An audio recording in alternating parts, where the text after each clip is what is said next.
Wapendwa washarika, wapendwa watazamaji wa Upendo Television, wapendwa wasikilizaji wa Radio Upendo na watu wote mnaotufuatilia kwa njia ya mitandao ya kijamii ikiwemo YouTube. Karibuni katika nyumba hii ya sala. Karibuni katika ibada hii. Leo ikiwa ni siku ya mwisho kabla ya Pasaka, tunaongozwa na neno kuu lisemalo, ndiye mbarikiwa ajaye kwa jina la Bwana. Tuianze ibada hii katika jina la Baba na la Mwana na Roho Mtakatifu. Amen. Zaburi ya 98.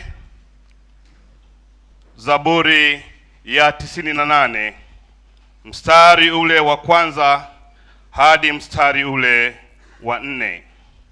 Zaburi ya 98, mstari wa kwanza hadi ule wa 4. Mwimbieni Bwana wimbo mpya, kwa maana ametenda mambo ya ajabu. Mkono wa kuume wake mwenyewe, mkono wake mtakatifu umemtendea wokovu.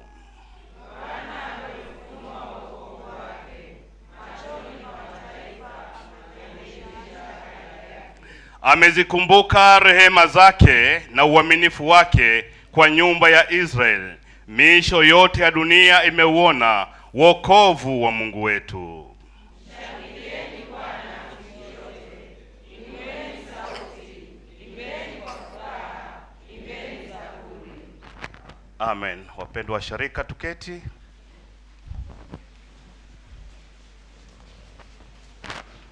Kwa wimbo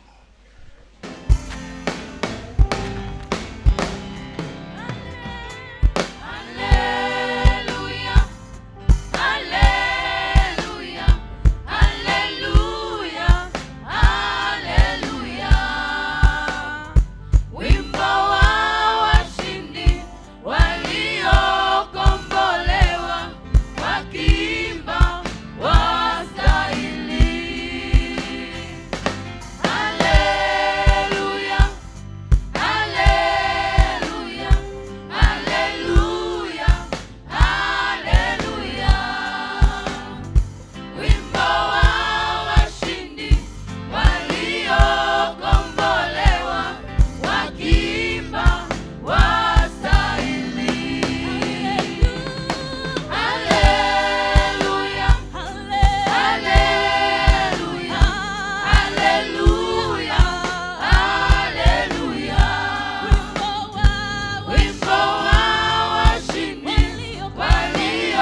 Tuendelee kumtukuza Mungu wetu kwa kuimba wimbo semao Hosiana Mesia, wimbo namba 2.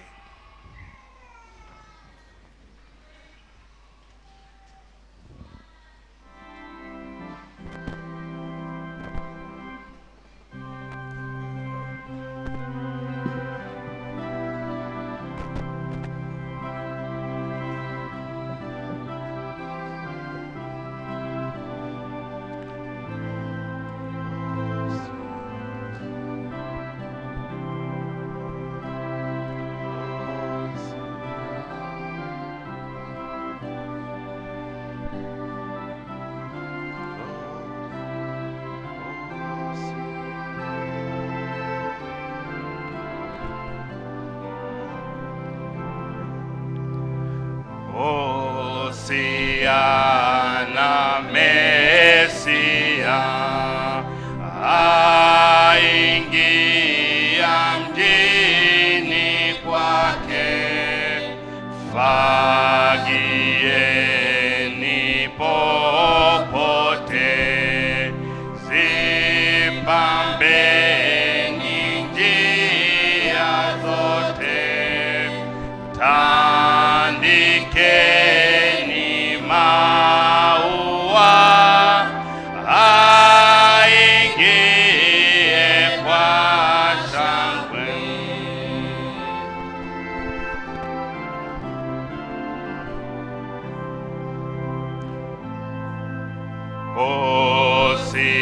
Hosiana Mwokozi, njoo twakungojea Bwana, tumepamba mioyo, twakukaribisha kwetu,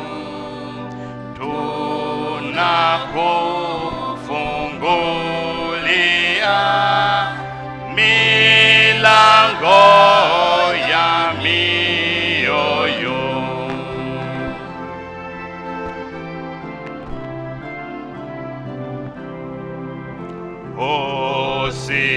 Hosiana shujaa,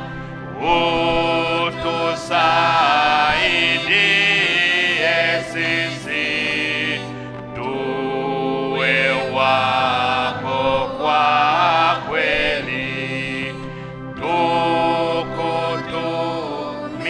tukutumikie vema, kwani hutakubali watu wasiokutii.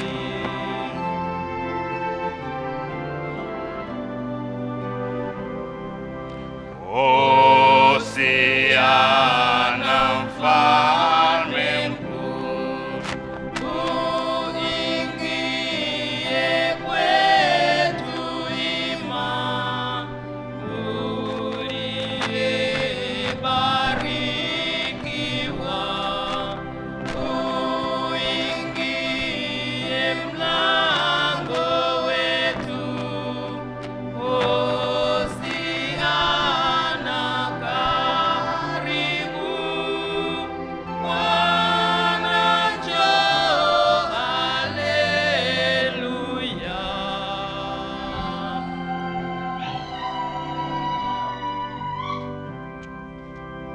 Tuombe.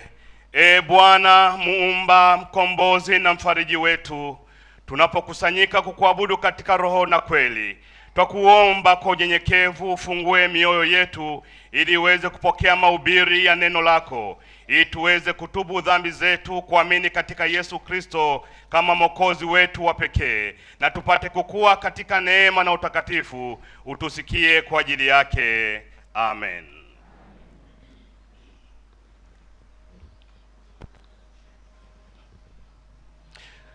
Bwana Mungu wetu yupo hapa, yu pamoja nasi. Tumsujudie, tumche na tumsikie jinsi anavyotufundisha katika neno lake. Sikilizeni amri za Mungu. Mimi ni Bwana Mungu wako, usiwe na miungu mingine ila mimi. Usilitaje bure jina la Bwana Mungu wako, maana Bwana hatamhesabia kuwa hana hatia mtu alitajaye jina lake bure. Ikumbuke siku ya Bwana uitakase.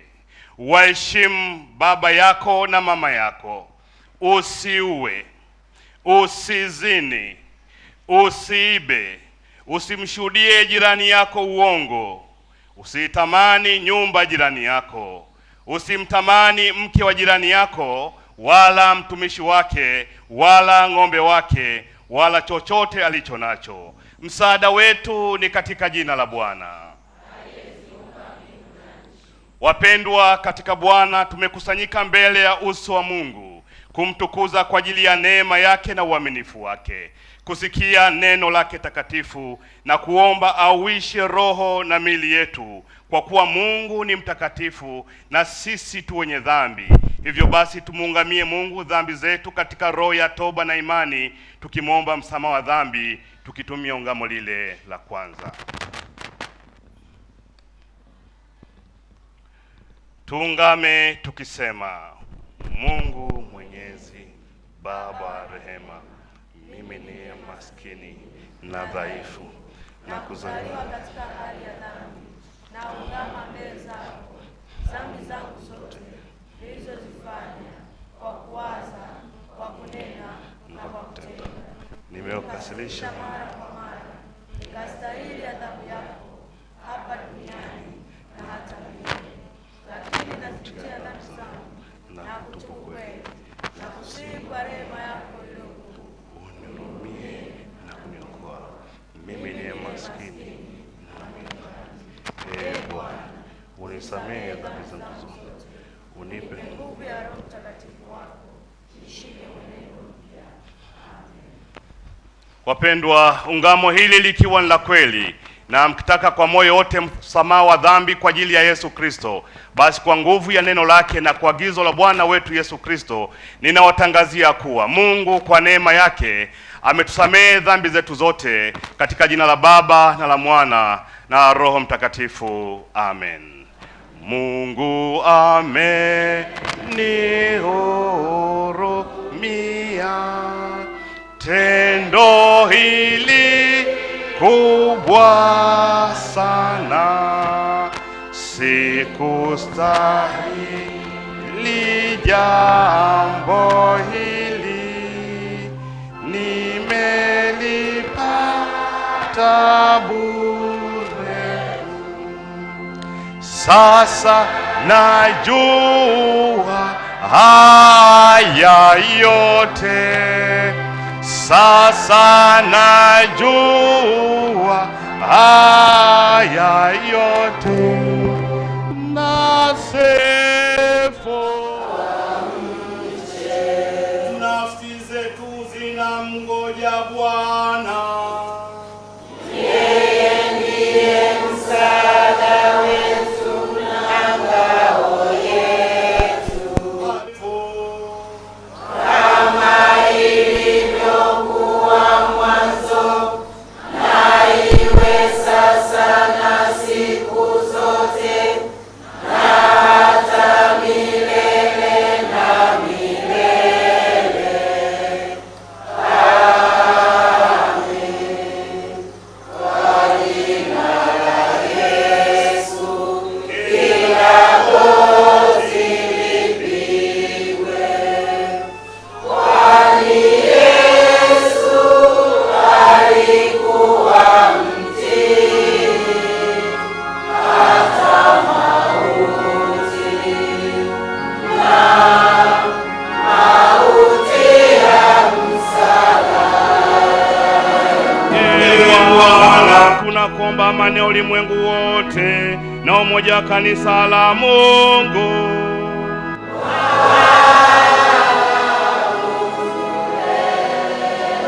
Ee Bwana, tunawaombea wote wanaingia nyumbani mwako, wanaokuabudu na kukusifu.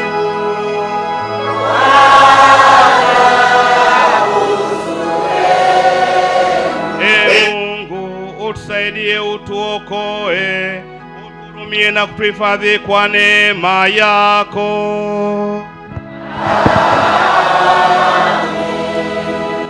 Utukufu ni wa Mungu juu mbinguni.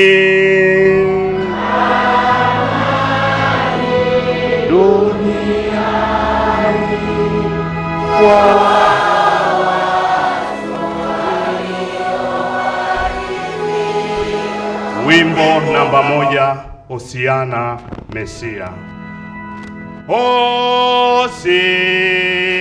Hosiana asifiwe ajaye kwa jina la Bwana. Hosiana mbinguni, anakuja kwa jina la Bwana. Anakuja kwa jina la Bwana. Hosiana, Hosiana, Hosiana mbinguni.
Tusikie aya ya siku ya Bwana ya mwisho kabla ya Pasaka, nayo inasema, Mungu asema hivi: kwa hiyo nitamgawia sehemu pamoja na wakuu, kwa sababu alimwaga nafsi yake hata kufa, alichukua dhambi za watu wengi. Tuombe. Mwenyezi Mungu wa milele, uliyemtuma Mwokozi wetu autoe mwili wetu na kuwa mtii hata mauti, utujalie tuufuate unyenyekevu wake kwa yeye Yesu Kristo mwana wako na Bwana wetu. Amen. Tusikie masomo yetu kama yalivyoandaliwa kutoka kwa wazee wetu wa kanisa. Karibuni. Yesu asifiwe sana. Somo la kwanza tulipata Injili ya Mathayo mtakatifu mlango wa 21 mstari wa kwanza hadi wa 11.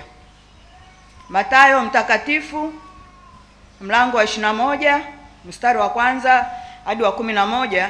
Kwa msaada wa Bwana nitasoma. Hata walipokaribia Yerusalemu na kufika Bethfage katika mlima wa Mizeituni, ndipo Yesu alipotuma wanafunzi wawili akiwaambia, endeneni mpaka kijiji kile kinachowakabili, na mara mtamwona punda amefungwa na mwana punda pamoja naye, wafungueni mniletee. Na kama mtu akiwaambia neno, semeni, Bwana anawahitaji, na mara huyo atawapeleka. Haya yote yamekuwa ili litimie neno lililonenwa na nabii akisema, mwambieni binti Sayuni, tazama mfalme wako anakuja kwako, mpole, naye amepanda punda, na mwana punda, mtoto wa punda. Wale wanafunzi wakaenda zao, wakafanya kama Yesu alivyoamuru. Wakamleta yule punda na mwana punda, wakaweka nguo zao juu yao, naye akaketi juu yake. Watu wengi katika ule mkutano wakatandaza nguo zao njiani, na wengine wakakata matawi ya miti wakayatandaza njiani. Na makutano waliotangulia na wale waliofuata wakapaza sauti wakisema, Hosiana mwana Daudi, ndiye mbarikiwa yeye ajaye kwa jina la Bwana, Hosiana juu mbinguni. Hata alipoingia Yerusalemu, mji wote ukataharuki, watu wakisema, ni nani huyu? Makutano wakasema, huyu ni yule nabii Yesu wa Nazareti ya Galilaya. Hili ndilo somo la Mungu. Bwana Yesu asifiwe. Somo letu la pili linatoka kitabu cha Zekaria mlango wa 9 mstari wa 8 hadi 12. Zekaria 9 mstari wa 8 hadi 12. Nitawatangulia kusoma kwa msaada wa Bwana. Nami nitapiga kambi yangu pande zote za nyumba yangu ili kuwapinga adui. Mtu awaye yote asipite ndani yake wala kurudi, wala mtu aoneaye hatapita tena kati yao. Kwa maana sasa nimeona kwa macho yangu. Furahi sana, e binti Sayuni, piga kelele, e binti Yerusalemu. Tazama, mfalme wako anakuja kwako, ni mwenye haki naye ana wokovu, ni mnyenyekevu, amepanda punda, na mwana punda, mtoto wa punda.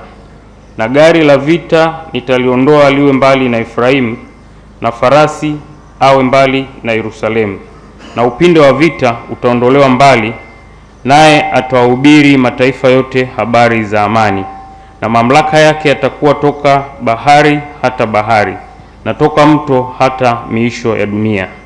Na kwa habari zako wewe, kwa sababu ya damu ya agano lako, nimewatoa wafungwa wako katika shimo lile lisilo na maji. Mstari wa 12. Irudieni ngome, enyi wafungwa wa tumaini.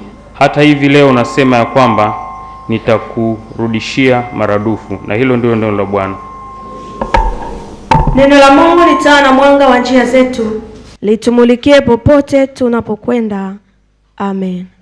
Tukiwa tumesimama, tuungane na Wakristo wote ulimwenguni tukiri imani ya mitume.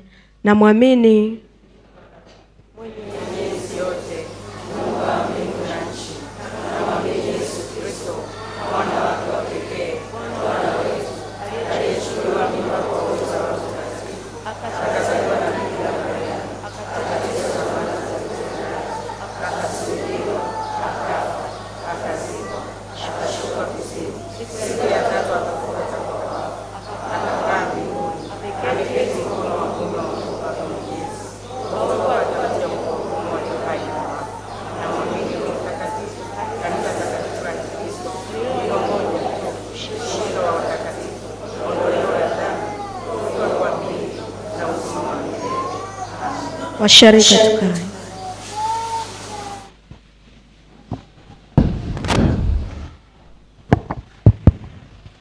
Bwana Yesu asifiwe.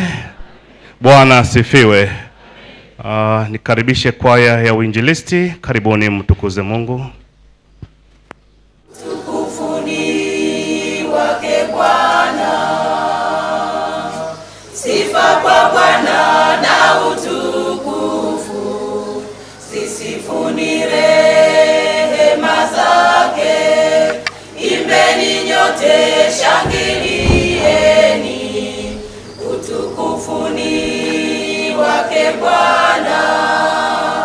Mwimbieni kwa mazeze, matai hata kwa vinubi.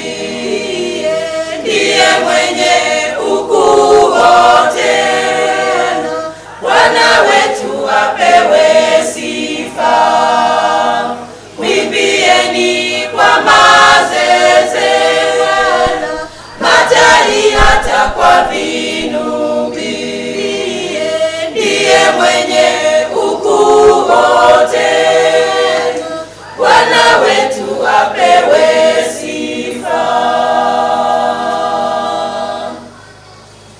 Ni kiongozi tena ni mpaji kwa kila anayemwamini. Uwe na haja ya Kristo Yesu kwa muda wako duniani. Ni kiongozi tena ni mpaji kwa kila anayemwamini. Uwe na haja ya Kristo Yesu kwa muda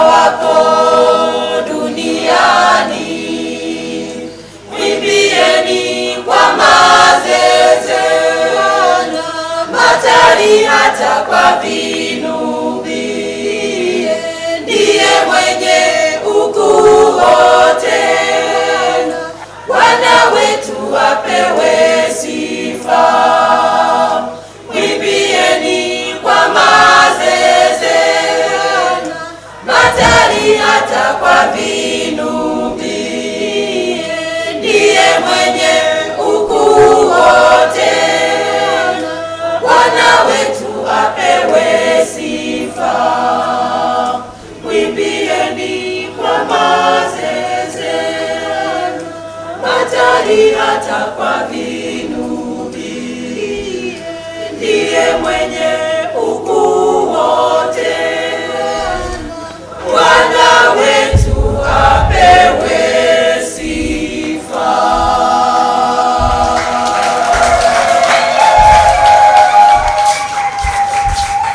Asante sana wapendwa. Mwokozi wetu Yesu Kristo asifiwe. Bwana asifiwe. Haleluya. Amen. Katikati yetu tuna wageni kadhaa ambao wameungana nasi kumwabudu Mungu wetu. Tunao watumishi wa Upendo Media. Kumbuka ibada hii tuko live kupitia Upendo TV, Radio Upendo na mitandao ya kijamii ikiwepo YouTube. Karibuni watazamaji na wasikilizaji wetu wote. Wageni wetu mliopo, mnaweza mkapunga mikono tutambue uwepo wenu. Amina, asante. Tuwapokee kwa mazito matatu, nayo ni amen. Tuko majira ya Pasaka imewadia, na tuna desturi katika usharika wetu kuthibitisha upendo tulionao na ukarimu tulionao kwa kuwa karibu na kuwabariki watu wa makundi maalum. Naomba ishie hivyo, makundi maalum ambao kwa kweli wanahitaji upendo wetu, wanahitaji ukarimu wetu. Kwa hiyo mwishoni tutatoa sadaka maalum kwa ajili ya Pasaka ya hayo makundi maalum. Hata hivyo, ninajua kuna mtu maalum ama familia kadhaa ambazo wanapenda kuwabariki hao wapendwa wetu kwa kuachilia chochote ili waweze kufurahi katika majira ya Pasaka. Karibu, ofisi iko wazi. Kwa umoja wetu, kwa ndugu wetu, tuungane kufanikisha jambo hili ili tuwabariki wapendwa wetu. Bwana Yesu asifiwe sana. Ndio, katika ibada hii kuna wapendwa kadhaa ambao wamependa kumshukuru Mungu kwa shukrani za pekee, wengine fungu la 10, wengine nadhiri. Sasa wanapokaribia madhabahuni, tutaimba wimbo usemao karibu na wewe Mungu wangu, nikukaribie Bwana wangu. Tuwakaribisha wapendwa hao ambao wamejiandaa kutoa sadaka hizo maalum. Wimbo namba 309.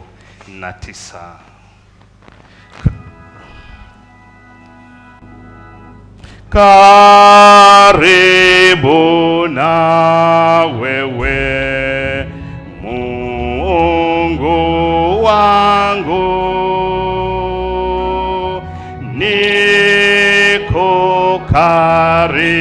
nikukaribie Bwana wangu. Siku zote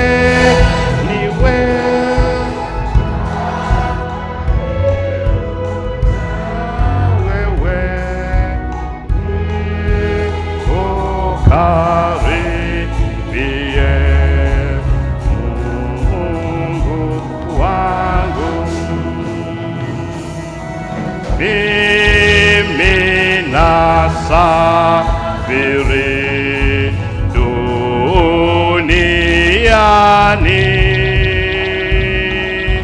pakupumzikia sipaoni, nilalapo niwe karibu na wewe,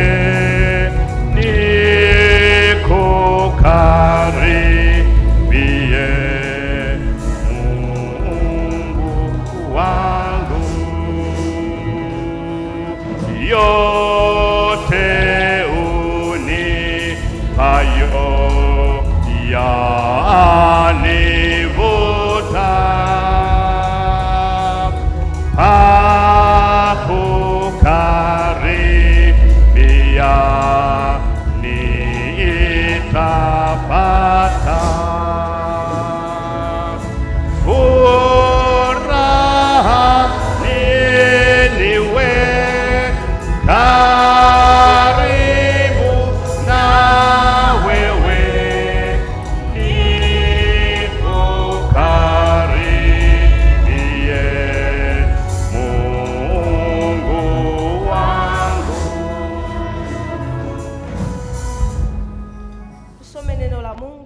Zaburi ya 91 mstari wa 1 mpaka ule wa 4. Neno la Mungu linasema, aketie mahali pasiri pake aliye juu, atakaa katika uvuli wake Mwenyezi. Nitasema, Bwana ndiye kimbilio langu na ngome yangu, Mungu wangu nitakayemtumaini. Maana yeye atakuokoa na mtego wa mwindaji, na katika tauni iharibuyo. Kwa manyoya yake atakufunika, chini ya mbawa zake utapata kimbilio. Uaminifu wake ni ngao na kigao. Amen. Wapendwa, tusimame tuungane na wenzetu kumshukuru Mungu.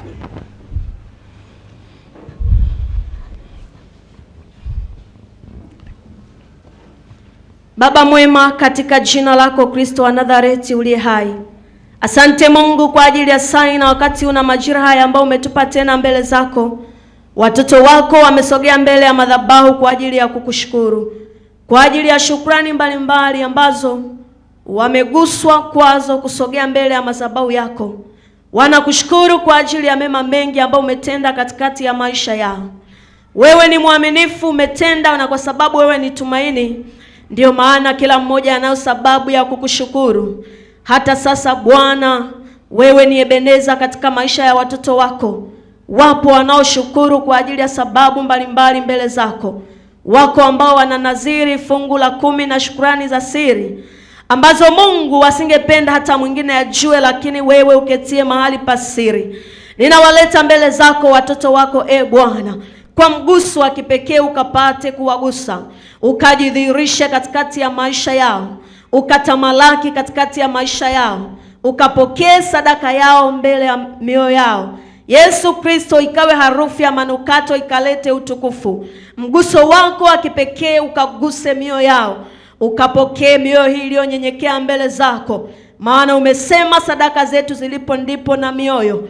Pokea mioyo yao iliyonyenyekea na kuvunjika na kupondeka mbele zako.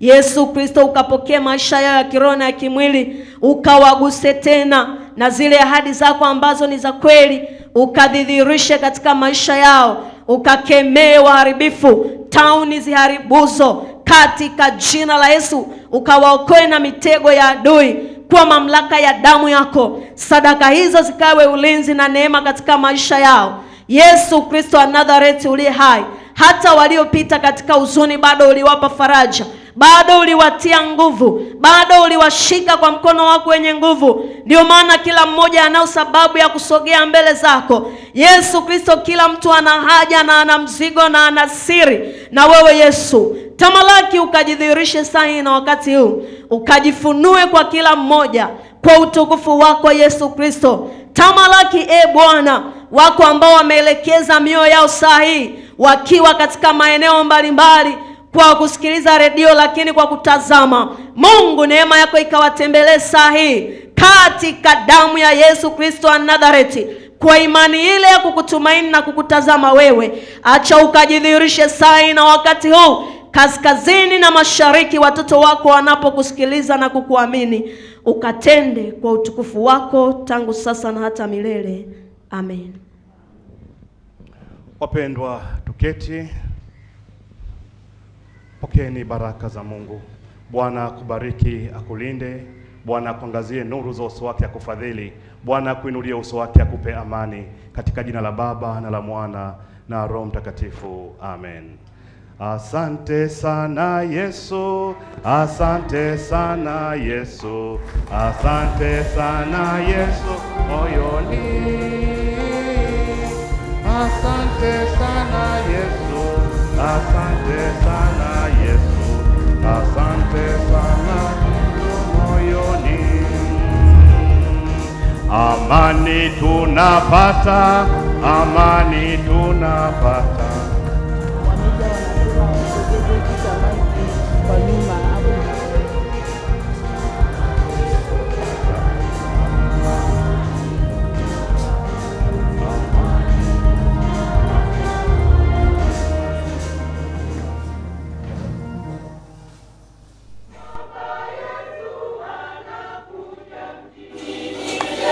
Yerusalemu, wakatwa matawi ya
Asanteni kwaya kuu, karibuni vijana.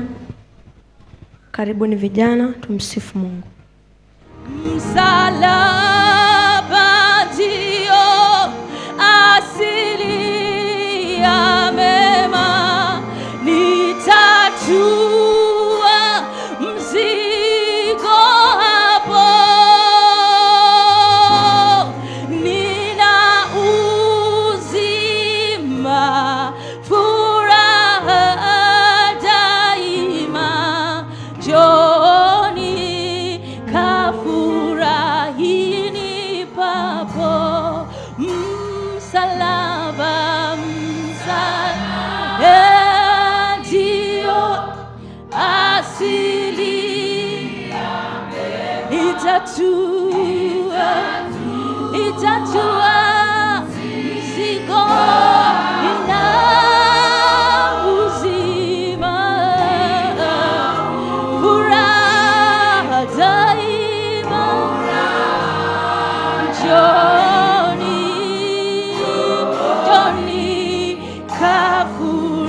kafurahini papo. Neema ya Bwana wetu Yesu Kristo na upendo wa Mungu na ushirika wa Roho Mtakatifu ukae nasi sote tunapoendelea kusikia ujumbe wa neno la Mungu.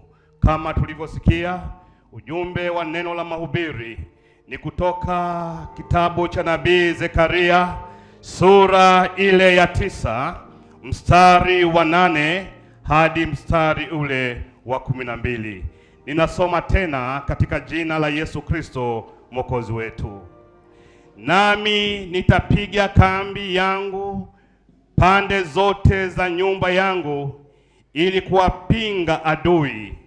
Mtu awaye yote asipite ndani yake wala kurudi, wala mtu aonaye hatapita tena kati yao, kwa maana sasa nimeona kwa macho yangu. Furahi sana, e binti Sayuni, piga kelele, e binti Yerusalemu. Tazama, mfalme wako anakuja kwako, ni mwenye haki, naye ana wokovu, ni mnyenyekevu, amepanda punda, naam, mwana punda, mtoto wa punda. Na gari la vita nitaliondoa liwe mbali na Efraim, na farasi awe mbali na Yerusalemu, na upinde wa vita utaondolewa mbali, naye atawahubiri mataifa yote habari za amani, na mamlaka yake yatakuwa toka bahari hata bahari, na toka mto hata miisho ya dunia. Na kwa habari zako wewe, kwa sababu ya damu ya agano lako, nimewatoa wafungwa wako katika shimo lile lisilo na maji. Irudieni ngome, enyi wafungwa wa tumaini. Hata hivi leo nasema ya kwamba nitakurudishia maradufu. Tuombe. Mungu wetu na Baba yetu wa mbinguni, katika jina la Yesu Kristo aliye Bwana na Mwokozi wa maisha yetu, tunakushukuru Mungu kwa kuwa wewe ni mwema na fadhili zako zinadumu milele. Asante kwa neema hii ambayo Mungu umetujalia ya kusogea mbele zako kwa njia ya ibada. Asante kwa ajili ya kusanyiko la wacha Mungu. Asante kwa ajili ya ndugu mtazamaji na msikilizaji anaendelea kutusikiliza. Baba, ninaomba neema yako ituhudumie. Neno lako lifanyike msaada katika maisha yetu. Sema nasi, tuonye, tushauri, tukumbushe, tuongoze, utuponye, kwa kuwa wewe ni Mungu unayejua jana yetu, leo yetu na kesho yetu. Roho Mtakatifu, endelea kutamalaki ndani ya mioyo yetu, tukuzalie matunda yaliyo mema. Katika jina la Yesu Kristo Mwokozi wetu tumeomba na kushukuru. Amen. Tuketi.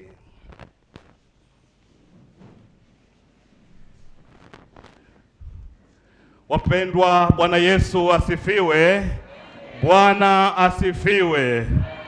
Tunamshukuru Mungu aliyetupenda, ametuheshimisha na ametuthibitisha siku hii nyingine tena kwa neema yake ili tuweze kumwabudu yeye. Kichwa cha somo ni ndiye mbarikiwa ajaye kwa jina la Bwana. Ndiye mbarikiwa ajaye kwa jina la Bwana. Ndugu zangu wapendwa, miaka mingi iliyopita kabla ya kuzaliwa kwa Yesu Kristo, mtumishi wa Mungu, nabii wa Mungu aliyeitwa Zekaria, kwa msaada na uongozi wa Roho Mtakatifu, alitabiri kuja kwake mfalme wa amani, si mwingine bali ni Yesu Kristo Mwokozi wetu. Nirudie maneno mazuri haya ambayo tumeimba katika antiphon na Zaburi, nimesoma na niseme tena. Furahi sana e binti Sayuni, piga kelele e binti Yerusalemu, tazama mfalme wako anakuja kwako, ni mwenye haki naye ana wokovu, ni mnyenyekevu, amepanda punda, naam mwana punda, mtoto wa punda. Ikumbukwe kwamba binadamu ama wanadamu katika ulimwengu huu tunapitia misukosuko kadhaa, tunapitia dhiki mbalimbali maishani mwetu. Tukitafakari jinsi ambavyo Mungu anatupigania, ukitafakari jinsi ambavyo Mungu amekufikisha siku hii ya leo, una sababu zote za msingi za kumtukuza huyu Mungu, kwa kuwa yeye ni Ebeneza kwako. Yeye amekusaidia. Yeye ni Ebeneza kwa familia zetu. Yeye ni Ebeneza katika jamii yetu. Wanadamu tunapitia visa vingi, tunapitia mikasa mbalimbali. Wengine wamepitia uonevu, wengine wamepitia magonjwa na dhuluma na mambo mengine yanayofanana na hayo. Ashukuriwe Mungu Baba mtakatifu mwema wa mbinguni, ambaye wema wake na fadhili zake zinadumu milele. Pale tunapouitia msaada wake na kuomba aingilie kati, anapoingilia kati, hakika shwari kuu inapatikana, kwa kuwa tunapokea mema yatokayo kwake. Huyu ndiye Mungu tunayemwabudu, huyu ndiye Mungu tunayemtumikia. Wapendwa watu wa Mungu, katika somo hili ambao tumesoma, Wayahudi wana wa Israeli ni miongoni mwa watu ambao walipitia changamoto mbalimbali, ikiwa ni pamoja na kuchukuliwa mateka kutoka eneo walilolizoea, kutoka nchi yao. Lakini adui zao, watesi wao, waliweza kuwavizia na kuteka nguvu kazi ya taifa na kuwapeleka uhamishoni Babeli. Na nyakati zile walikuwa chini ya watesi wao. Wakiimba, waliimba chini ya watesi wao. Walipokula, walikula chini ya watesi wao. Walikuwa chini ya ulinzi. Hali ya maisha ilibadilika. Ni tofauti na nyumbani kwao walikozoea kule Yerusalemu. Walikuwa katika hali ya majonzi na masikitiko makuu. Hakukuwa na namna yoyote ya uweza wao binafsi, namna yoyote ya kujiokoa haikuwepo. Walikuwa wamekamatika. Pamoja na hayo yote, wapo watu ambao miongoni mwao walikuwa na tumaini kwa Mungu aliye hai, wakijua kwamba Mungu hajawahi kushindwa na hashindwi chochote. Yeye akiingilia kati, mambo yote yanakuwa shwari. Ndipo mtumishi wa Mungu Nabii Zakaria alitabiri haya ambayo tumesikia. na ujumbe wake ulikuwa ni wenye matumaini na ahadi za kweli kwa Mungu. Ingawa walitarajia kwamba msaada ungekuja kwa haraka zaidi, lakini tambua ama kumbuka kwamba Mungu yuko juu ya wakati. Yeye ana uhuru wa kufanya jambo ambalo litampendeza. Mpendwa mtu wa Mungu, sijui unapitia changamoto gani. Nikutie moyo kwa neno la Bwana. Lipo tumaini kuwa hakika ahadi ya Mungu ni lazima itimie kwako, maana Mungu si mwanadamu hata asahau. Bwana Yesu asifiwe sana. Bwana asifiwe. Yeye si mwanadamu hata apitiwe. Yeye ni Mungu ametamalaki, mwenye kuthamini uumbaji wake, na tukiomba kwa kumaanisha yeye anafanyika msaada kwetu. Msaada wetu ni katika jina la Bwana. Wanatangaziwa wafurahi kwa sababu mtetezi wao sasa, utetezi utokao juu mbinguni utawashukia. Tunaambiwa tufurahi. Ahadi za Mungu ni amen na kweli. Mungu ni mwaminifu kizazi hata kizazi. Na ndio maana ujumbe katikati ya changamoto walizokuwa napitia, wanaambiwa furahi sana, e binti Sayuni, piga kelele, e binti Yerusalemu. Binti Sayuni ama binti Yerusalemu ni lugha ya kibiblia ikimaanisha mji na wakazi wake. Sababu za kufurahi. Huyo mfalme wa amani ambaye ni Yesu Kristo ana sifa njema sana. Yeye ni mwenye haki. Kumbuka mtu wa Mungu, haki ni bora kuliko dhuluma. Haki ni bora kuliko uonevu. Haki ni bora kuliko ukatili. Sasa anayekuja ni mfalme wa amani, ni mwenye haki. Sifa zake zimetukuka, haishii hapo. Sifa ya huyu mfalme, ana wokovu. Na wokovu huu ni ule uweza wa Mungu uletao wokovu kwa kila aminie. Bwana Yesu asifiwe sana. Wanaomwamini hawapasi kushiriki vitendo hatarishi. Wanapaswa kuwa wadau ama wajumbe wa amani. Huyu mfalme wa amani, sifa zake ni kuu mno, haziishii hapo. Huyu mfalme wa amani, yeye ni mnyenyekevu. Anajua kuchukuliana na watu katika hali zote. Anajua kuchukuliana na watu kwa hali zote ili awasaidie. Kwa sababu msaada wa Bwana, msaada wa Mungu upo kwa ajili yetu. Ndugu zangu wapendwa, huyu mfalme kama nilivyosema ni mnyenyekevu. Kumbuka, unyenyekevu ni bora kuliko kiburi. Unyenyekevu ni bora kuliko jeuri. Unyenyekevu ni bora kuliko kujikweza. Unyenyekevu ni bora kuliko kujiinua. Unyenyekevu unalipa kuliko yale majivuno. Wapo baadhi ya wenzetu ambao mafarakano mengi hutokea miongoni mwao kwa sababu ya kupungukiwa tu unyenyekevu. Kila mmoja yuko juu, anajiona ni bora kuliko mwingine.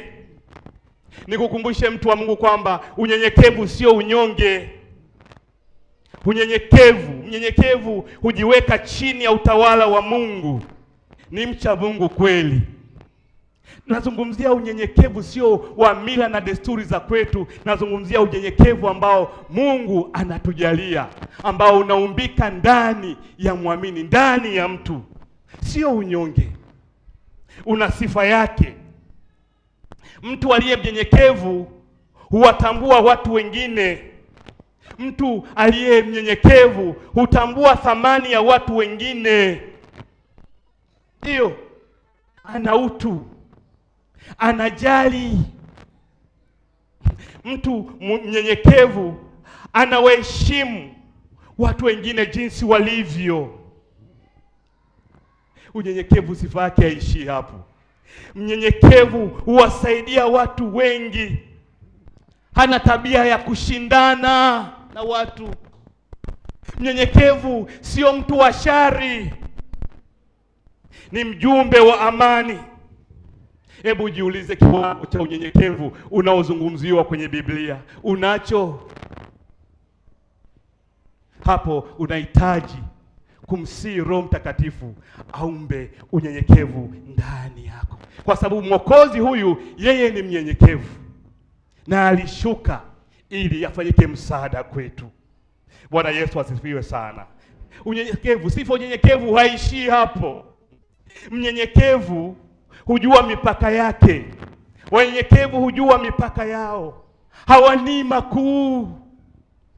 Kama nilivyosema, washindani. Mwokozi wetu Yesu Kristo, ambaye unabii wa Zekaria ulitimia, ana sifa hizo, na yeye ni mpole. Jumapili hii ya mitende, siku ya mitende ni siku ya Bwana, ya mwisho kabla ya Pasaka. Mara nyingi Pasaka ya Wayahudi iliwakumbusha ukombozi kutoka utumwani Misri na kuanza safari ya kuelekea nchi ya ahadi, yani Kanaani. Na sikukuu ya Pasaka ilipokuwa imekaribia, watu wengi walikwea kutoka mashambani kwenda Yerusalemu kabla ya Pasaka ili wajitakase, wajikungute, waondoe makando kando, wapatanishwe na Mungu, wasiwe na kasoro zinazoepukika, wafanye upatanisho na Mola wao na Mungu wetu, upatanisho kuanzia mioyoni mwao. Na walio waaminifu hawakutaka maagizo, hawakuwa wasanii, na kweli walifanya hivi. Sasa unabii wa Zekaria unatimia. Kipindi cha Yesu Kristo, watu wengi walijia sikukuu, walikuwa na shauku ya kumuona Yesu Kristo, ambaye walisikia kuwa atakuja Yerusalemu. Kwa walikuwa na shauku. Ukweli ni kwamba watu wengi walimsubiri Yesu Kristo, na hasa waliposikia habari zake, matendo yake makuu, kwamba huyu mfalme wa amani popote aendapo anatenda aliyo mema, na yeyote aliyemwendea hajawahi kukataliwa, maana yeyote amwendeaye hatamtupa nje kamwe. Sisi ni miongoni mwa watu ambao tumekubaliwa na Mungu mwenyewe. Bwana Yesu asifiwe sana. Wewe ni mtu ambaye umekubaliwa na Mungu. Usijitenge kwa sababu ya maneno ya watu. Usikae mbali na Mungu wako. Angalia uhusiano wako na Mungu ukoje. Angalia uhusiano wako na binadamu wenzako. Usiwe mtu wa bifu. Hupendezi. Ndugu zangu wapendwa, wenzetu wale walitwaa matawi ya mitende, wakatoka nje kwenda kumlaki, wakapiga makelele, Hosiana, ndiye mbarikiwa ajaye kwa jina la Bwana. Walikuwa kishangilia, hakuna aliyewasukuma, utayari wa mioyo yao.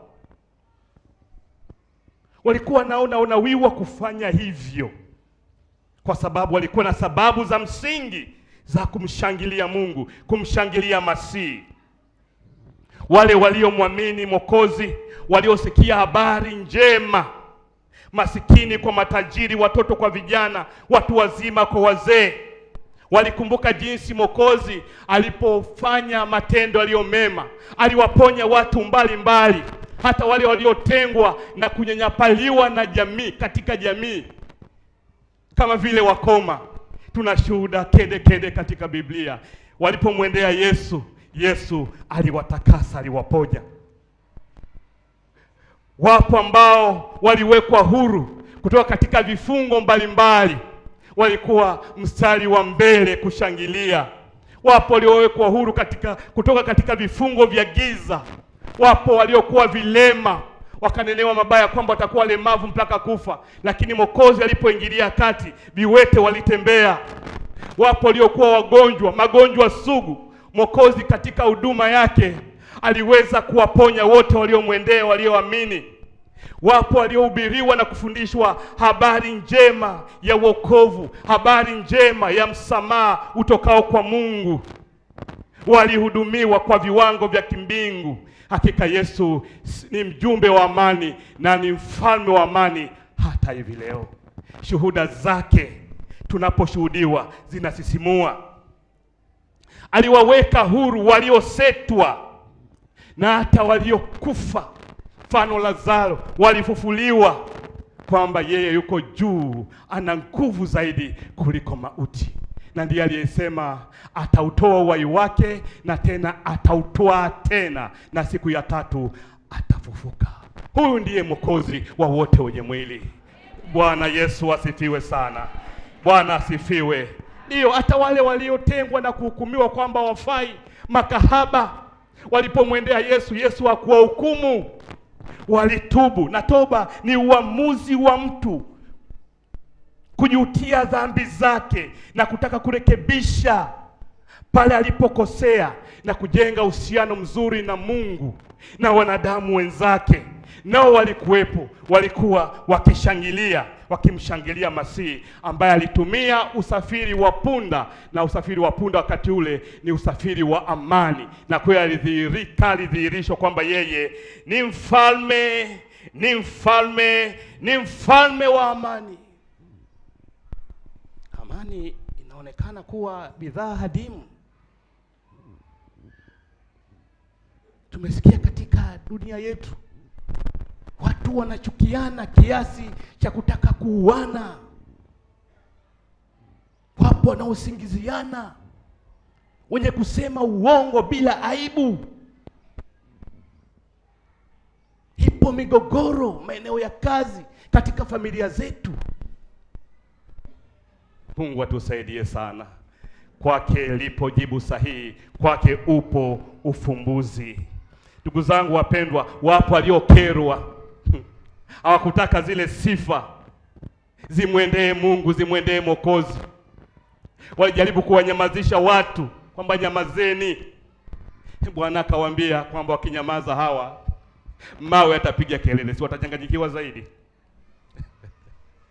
Wivu uliwatawala. Watu waliendelea, Hosana ndiye mbarikiwa ajaye kwa jina la Bwana. Hosana ndiye barikiwa ajaye kwa jina la Bwana. Yerusalemu palikuwa ni mahali penye makao makuu ya dola ya Kirumi, na mahali palipokuwa maarufu sana kwa sababu ya makao makuu ya Kirumi yalikuwepo pale. Pamoja na umaarufu wake, mji ule ulikuwa na mateso mengi sana. Maskini na yatima, wajane na wanyonge walikosa mtetezi, walikuwa kikandamizwa. Yaani bado ni wanyonge, alafu bado watu fulani hivi walizidi kuwaonea na kuwakandamiza. Yaani binadamu mwenzako unamfanyia hivyo binadamu mwenzako. Hebu tuone aibu basi kwamba hata Mungu hapendi. Watu wa hali ya chini, wakiwemo wakulima wadogo na watu wengi wenye kipato cha chini, waliposikia Yesu Kristo anaingia Yerusalemu, walishangilia sana. Wajua sasa kule kuonewa kwao kutakoma. Walidhani kwamba yeye ni mkombozi ambaye ataiondoa mamlaka ya Kirumi na atasimika uongozi wake, lakini haikuwa hivyo, kwamba yeye ni mwokozi wa wote wenye dhambi.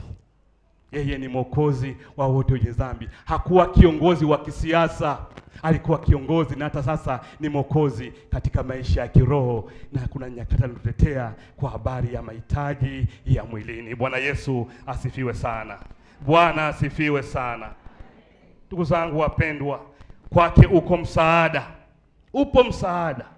Wewe mwenye huzuni, kumbuka kwa huyu mfalme wa amani ipo faraja ya kweli, lipo tumaini la kweli, na wote waliomwendea walipata msaada utokao kwake. Wewe unaelia kutokana na mapito mbalimbali magumu unayopitia, iwe kuonewa, kukandamizwa namna yoyote ile, ninakwambia kwa jina la Yesu, futa machozi. Lipo tumaini kwa Mungu huyu tunayemwabudu, huyu Mungu tunayemtumikia. Ukimwomba yeye, anao uwezo kubadilisha maombolezo kuwa sherehe, kifo kuwa uzima.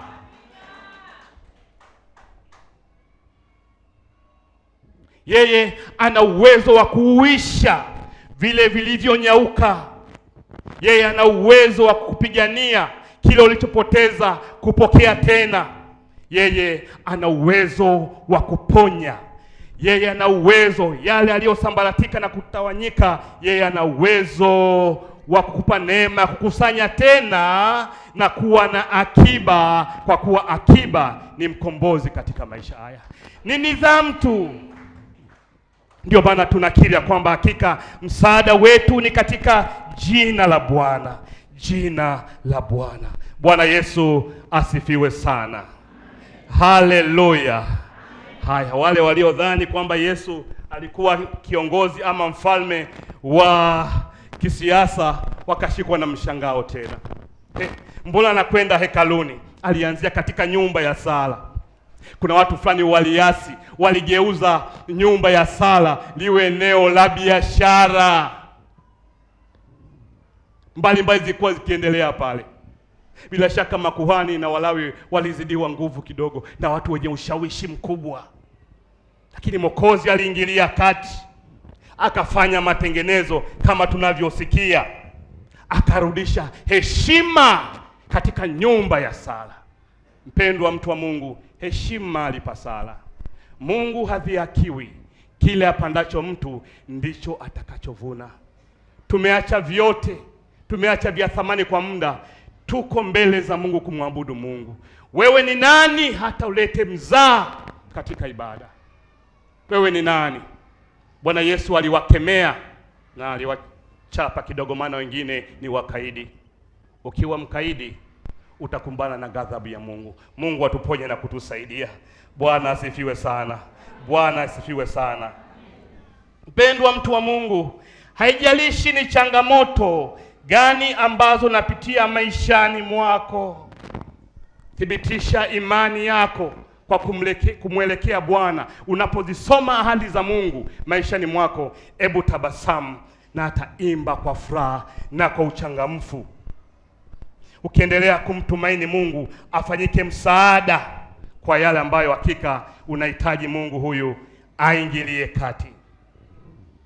Kumbuka, uwe mtu wa ibada, iwe binafsi ama ibada hizi za pamoja, mahali ambapo mioyo yetu inakutana na Kristo. Tuendelee kupa heshima Yesu Kristo. Tumruhusu yeye atawale mioyo yetu ili atupe amani ya kweli. Tumruhusu Yesu Kristo afanyike mkombozi kweli kweli maishani mwetu, na kwako iwe ni marufuku kukata tamaa. Bwana asifiwe sana. Chunga kinywa chako, usije ukajitamkia mambo manyonge. Kiri ushindi, kiri ushindi, kiri ushindi. Kwake Mungu tunayemwabudu na kumtumikia upo msaada. Katika jina la Yesu Kristo, Bwana kutane na uhitaji wako. Ndugu zangu wapendwa, amekuja ili kutukomboa kutoka katika mateso mbalimbali, kutoka katika utumwa wa dhambi.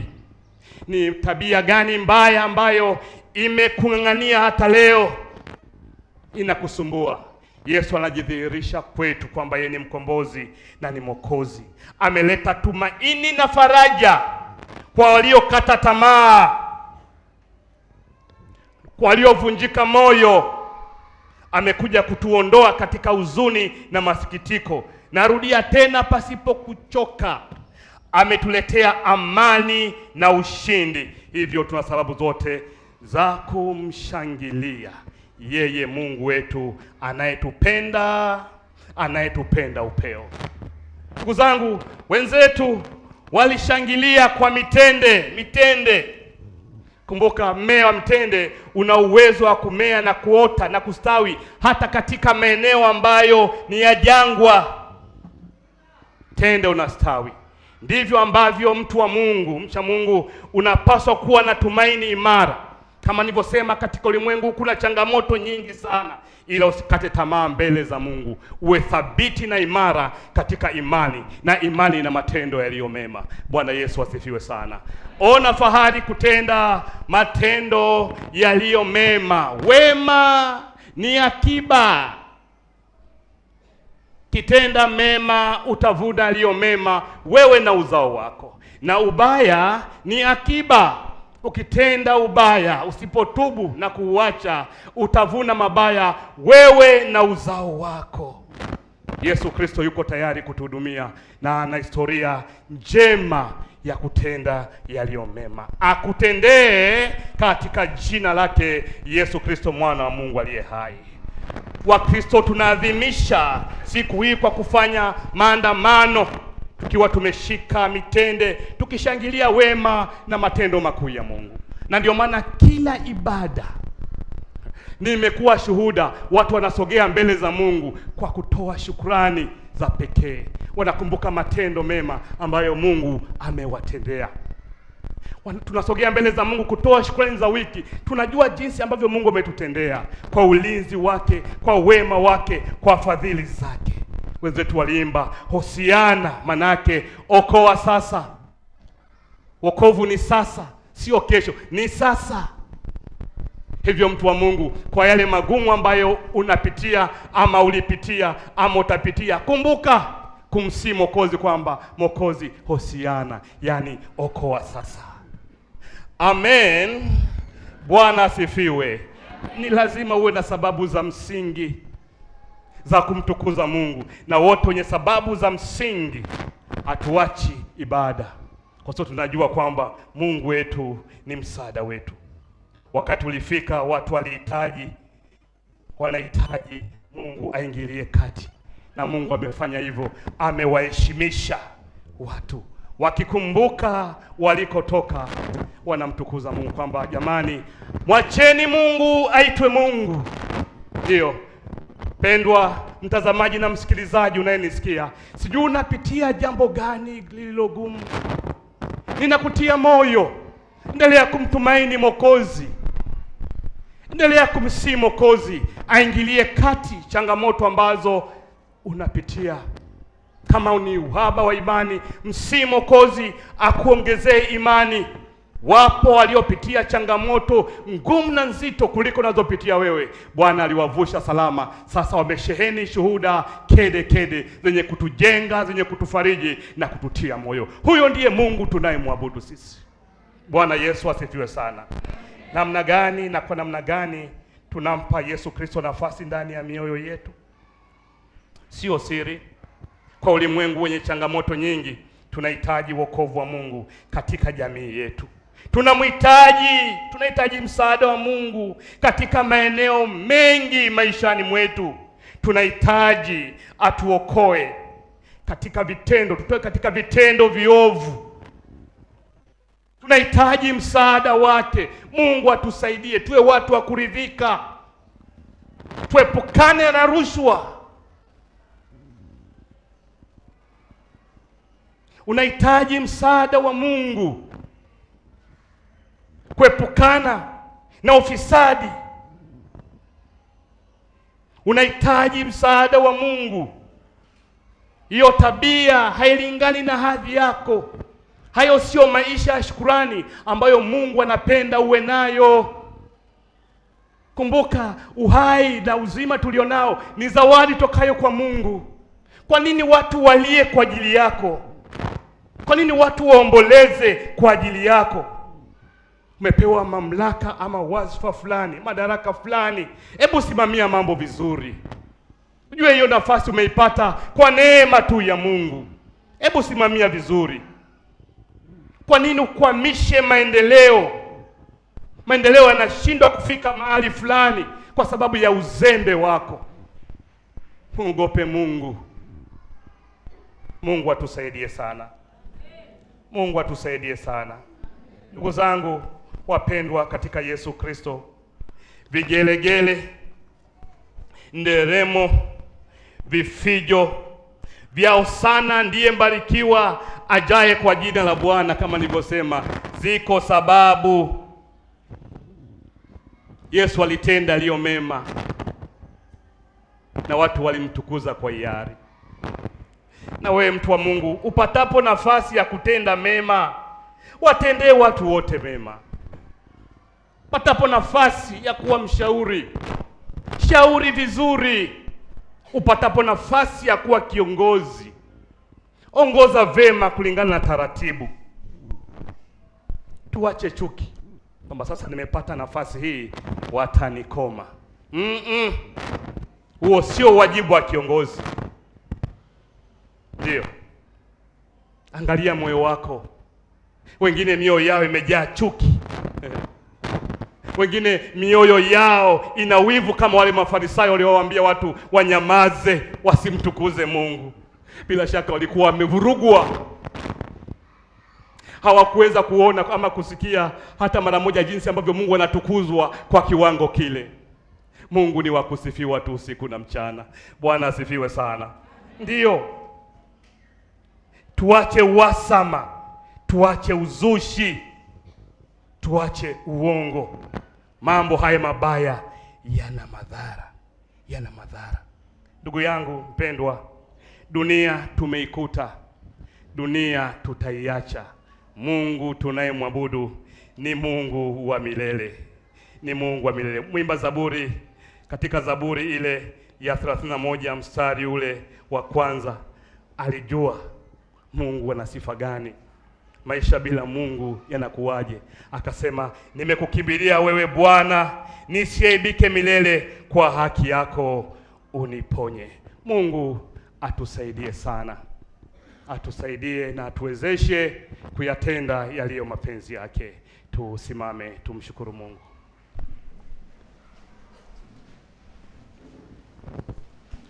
Baba yetu na Mungu wetu mwema wa mbinguni, katika jina la Yesu Kristo aliye Bwana na Mwokozi wa maisha yetu, neno lako linasema kila mwenye pumzi na msifu Mungu. Haleluya! Nasi ni miongoni mwa wale ambao umetujalia pumzi ya uhai.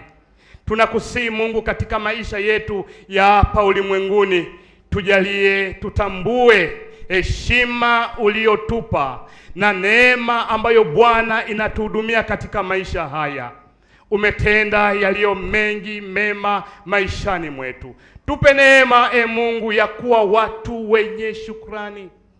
Kwa kuwa Mungu, wema wako na fadhili zako zipo kwa ajili yetu. Baraka zako zipo kwa ajili yetu. Ninakusihi Mungu mtakatifu wa mbinguni, mwangalie mtoto wako huyu ambaye Jehova anasogea mbele zako kukuabudu na analeta mahitaji yake mbele zako. Ninakusihi Mwokozi wetu Yesu Kristo, ingilia kati Bwana, ukakutane na haja ya moyo wake. Mpe neema ya kuadhibisha wema wako na upendo wako katika dunia hii. Tupe neema ya kuishi maisha yenye ushindi dhidi ya dhambi. Tupe neema kuwa wajumbe wa amani.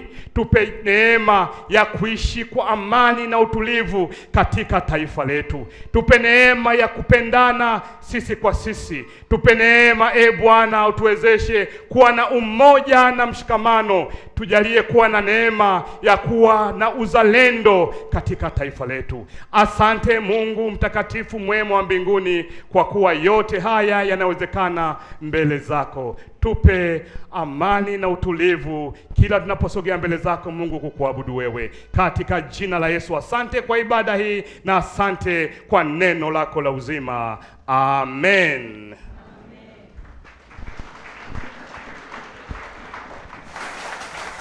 Tuketi.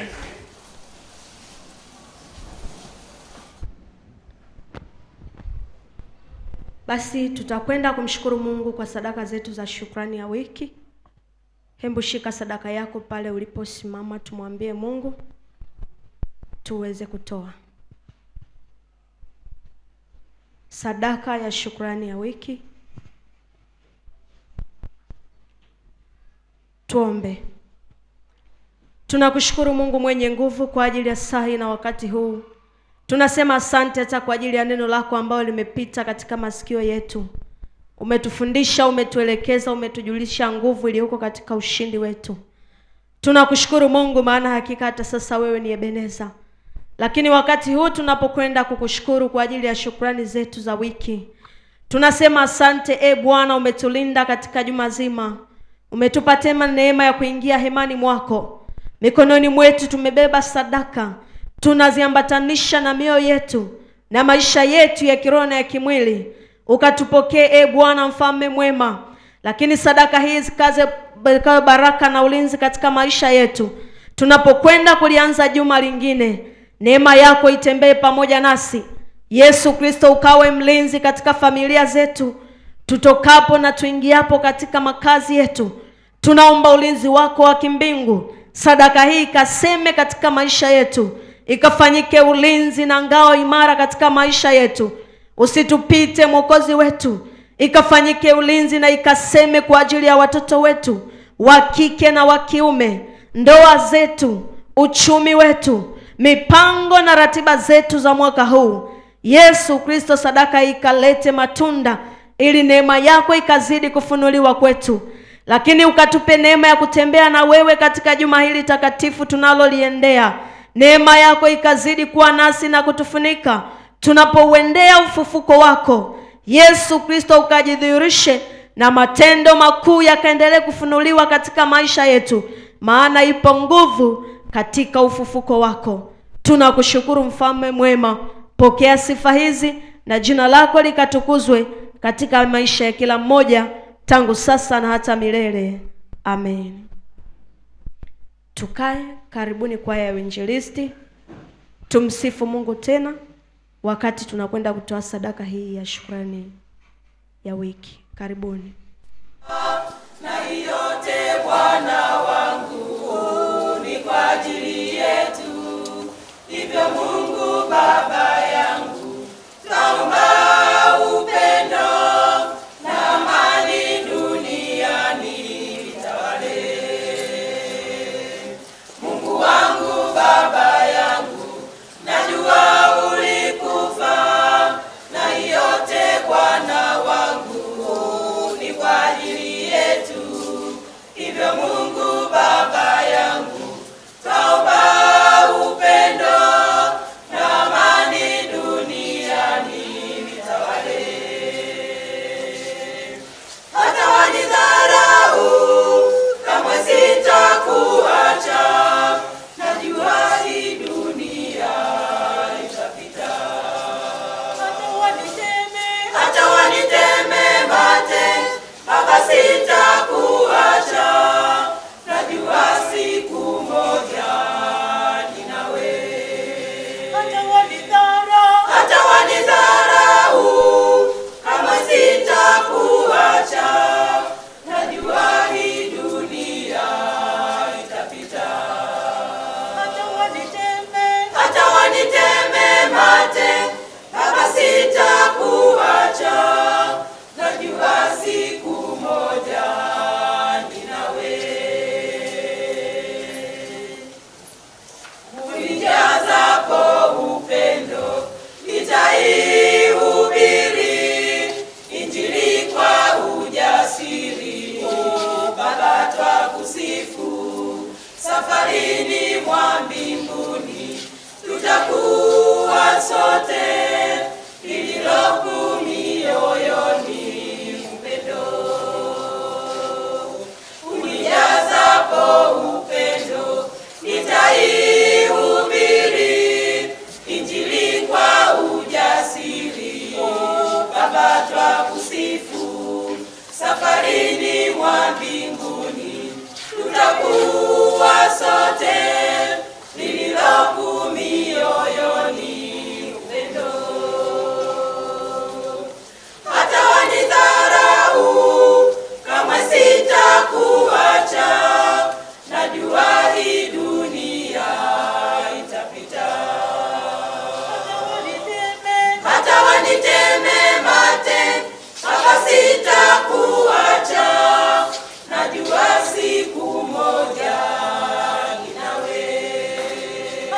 sitakuacha, najua siku moja ni nawe.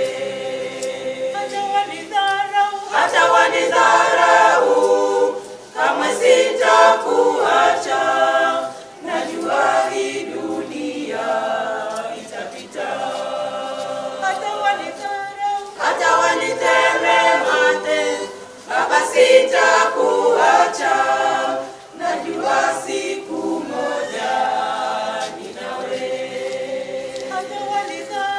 Hata wanidharau, kama sitakuacha, najua hii dunia itapita. Hata waniteme mate, kama sitakuacha, najua siku moja ni nawe. Hata waniteme mate, Baba sitakuacha, najua siku moja ni nawe.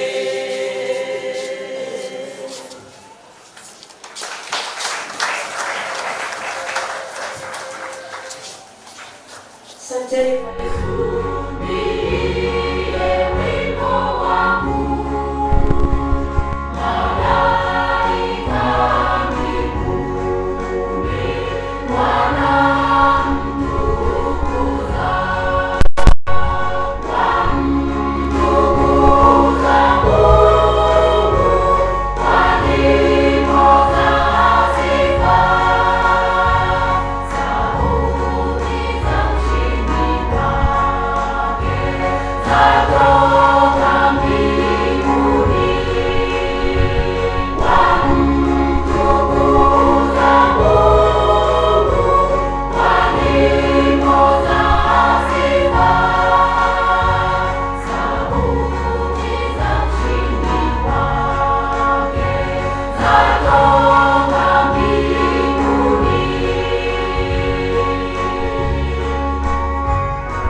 kumtegemea Mwokozi wangu tamu kabisa, kukubali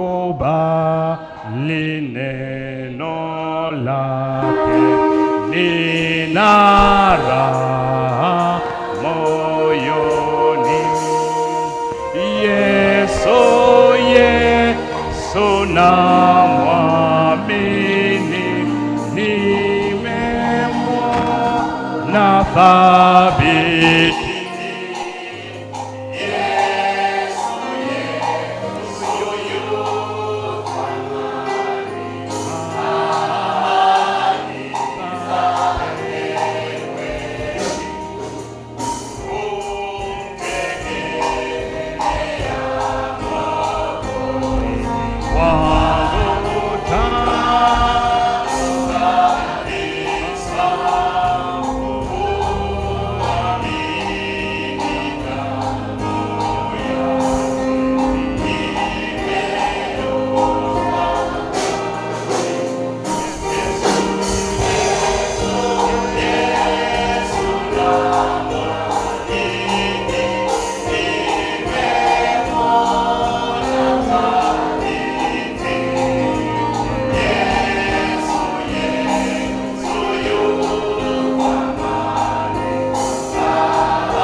Salamu Yesu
Tuombee matoleo yetu.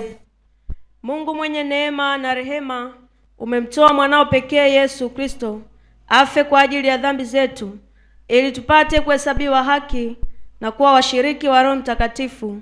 Tunakuomba uyapokee matoleo haya tukuleteo sasa, na miili na roho zetu viwe dhabihu iliyo hai ya kukupendeza na takatifu machoni pako, kwa Yesu Kristo mwana wako na Bwana wetu. Amen. Nitamshukuru Bwana kwa moyo wangu wote.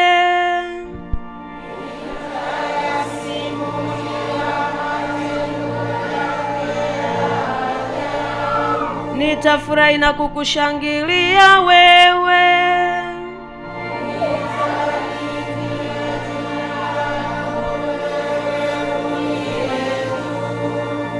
Mwenyezi Mungu Baba wa rehema, umeagiza maombezi yafanyike kwa ajili ya wote.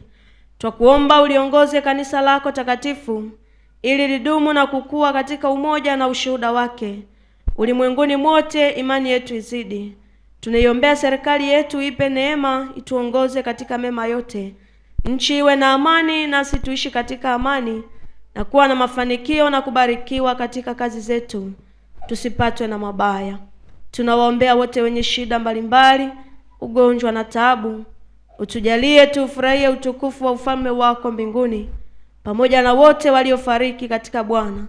Utujalie hayo Baba, kwa ajili yake Yesu Kristo, mpatanishi na mwombezi wetu. Amen. Baba yetu, jina lako litukuzwe, ufalme wako uje, mapenzi yako yatimizwe hapa duniani kama yanavyotimizwa huko mbinguni. Tupe leo riziki yetu, tusamehe makosa yetu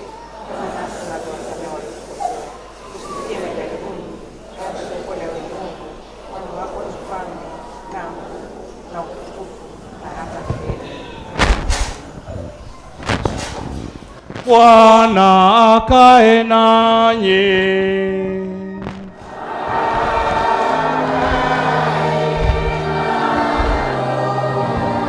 Tumuhimidi Bwana.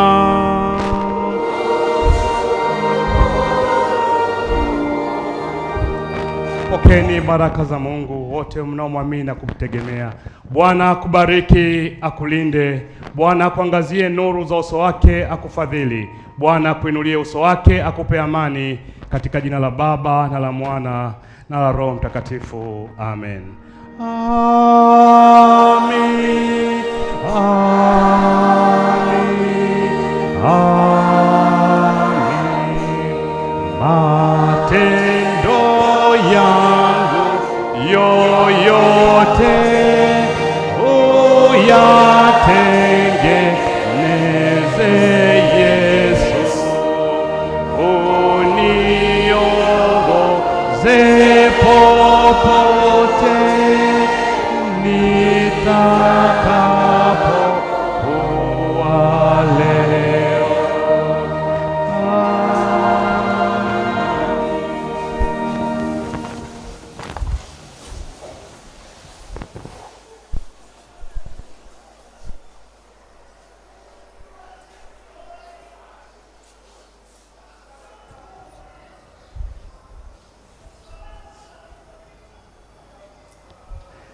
Bwana, usikie kuomba kwetu katika jina la Yesu Kristo Mwokozi wetu. Amen.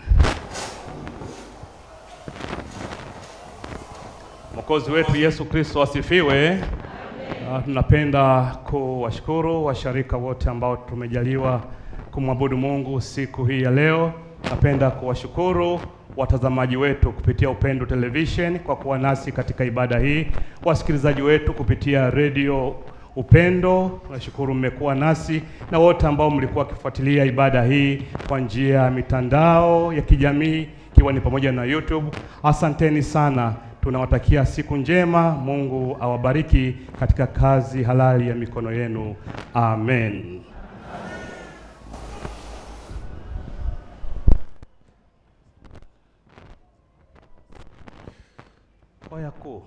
Mtazamaji, asante kwa kuifuatilia matangazo ya ibada hii kutoka hapa usharika wa Bwaloni, Dayosisi ya Mashariki na Pwani.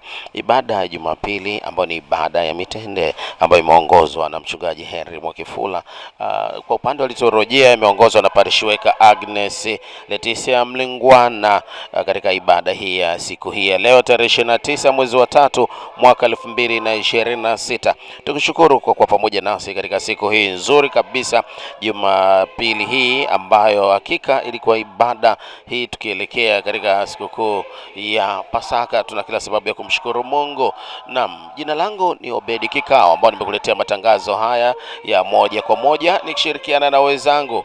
Kwa upande wa director aliyekurushia matangazo haya moja kwa moja ni Daniel Mwakihaba, ndiye alikuwa na direct kila jambo ambalo liko naendelea hapa kwa upande wa picha, lakini pia tumeshirikiana vizuri naye kwa upande wa kamera namba 1 tulikuwa na Fred Kisinda, kamera namba 2 tulikuwa na Luceshelo Sijaona, kamera namba 3 tulikuwa na Daniel Jonas, lakini driver aliyetuwezesha kufika hapa na atakayeturejesha ni Ephraim Waipungu. Lakini tuna kila sababu ya kumshukuru Mungu kwa ajili ya ushirikiano mzuri ambao tumeupata kutoka kwa watendakazi wa Mungu kwa upande wa studio kutoka hapa usharika wa Bwaloni, ambapo kwa upande wa sauti tulikuwa na Deo Kileo akisaidiana na Isaya Sanga, lakini production team nzima kutoka hapa usharika wa Bwaloni waliotupa ushirikiana nao ni Elishadai Mwakiswalele pamoja na Jerry Sanga. Hawa ndio tendakazi wa Bwana kutoka hapa usharika wa Bwaloni, kwa upande ambao tumeshirikiana nao kukuletea matangazo haya ukatupata vizuri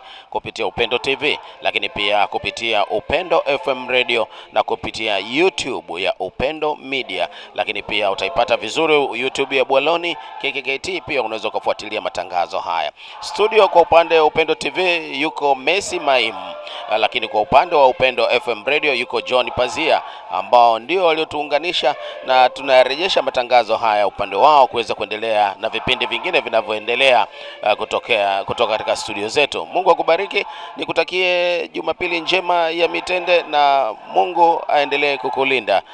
Asante na kwaheri. Mapitoni mwangu